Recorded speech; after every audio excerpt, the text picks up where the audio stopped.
আর বছর ভাইয়া 11 বছর মাইয়া আলিয়া 23 তারিখ বিকাল 2:30টার দিকে আর একখান দোকান আছে নয়ার গাবি মসজিদের পাশে নেতামি হামজা গাবি মসজিদের পাশে ওই দোকান না নাই গড়ি এবং আর বাসা হচ্ছে গাবি মসজিদের সুদা আবার হালা মিল্ডিং বাড়া থাকি আর ভাই ওই যে দোয়া ভাইয়া ভাইয়ার বছর 11 বছর ভাই আলিয়া তো নিখোঁজ গিয়ে ব্যাগ লইয়ে বাইরে গিয়ে করতো অনেক ব্যক্তি যে অনেক ভাই থাকো এরকম যোগাযোগ করিবে আর জীবন আর ভাই আর কেউ নাই সে অরজ্ঞ বাজছে ভাই আর নম্বর মতো যোগাযোগ করিবে না শ্রীবেলা টিভির মতো আসছি যে কেন সাহায্য বেলা বেলে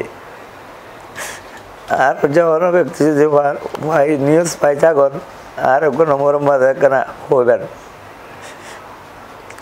গত হালিয়া 23 তারিখ বিকাল 3:30 হইতে 4টার মধ্যে আর ভাইয়র মাইয়া বাসার তো বাইরে টিকান অনর নয়ারহাট অক্সিজেন নেজামে হামসা আবুল কালামর বিল্ডিং অতি ওরা ভাড়া থাকে ফ্যামিলি সহ ও এত 3:30 হইতে 4টার ভিতরে বাসার তো বাইরে ওনার পরেই অত মূলত কোন জায়গা গিয়ে আর বুঝি না পারি এরপর আর বিভিন্ন জায়গাত খোঁজ খবর লইতে যাই রে খুঁজি মানে ইনফরমেশন তোয়াইতে যাই রে এক সময় খবর পাই ও মূরত রিক্সাওয়ালাত উঠতে টমটমত ওই রিক্সাওয়ালাই বেড়ে অক্সিজেন মুরন নামা দিয়ে 30 টাকা ভাড়া দিয়ে রে এখন মূরত ও কোন জায়গাত গিয়ে এই পর্যন্ত আর খুঁজি না পাই এরপর আর থানাত গেলাম তারা জিডি করছি আর খবর পাই দে অক্সিজেন মূরত জিয়ন নামাই দিয়ে রিক্সাওয়ালা ইয়ত দুয়া ফুয়া বাইক লইয়ের আইয়ে রে ওরে মানে লগিয়ে আর কি